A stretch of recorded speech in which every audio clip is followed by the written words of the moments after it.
1521।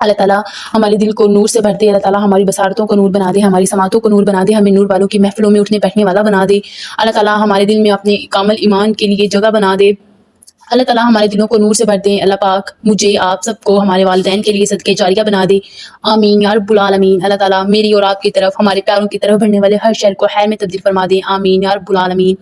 مجھے اور ہماری ساری ٹیم کو آپ سب اپنی پیاری پیاری دعاؤں میں بہت زیادہ یاد رکھیے گا، اور اسپیشلی فلسطین اور غزہ کے مسلمانوں کو اپنی خصوصی دعاؤں میں یاد رکھیے گا۔ السلام علیکم ورحمۃ اللہ وبرکاتہ۔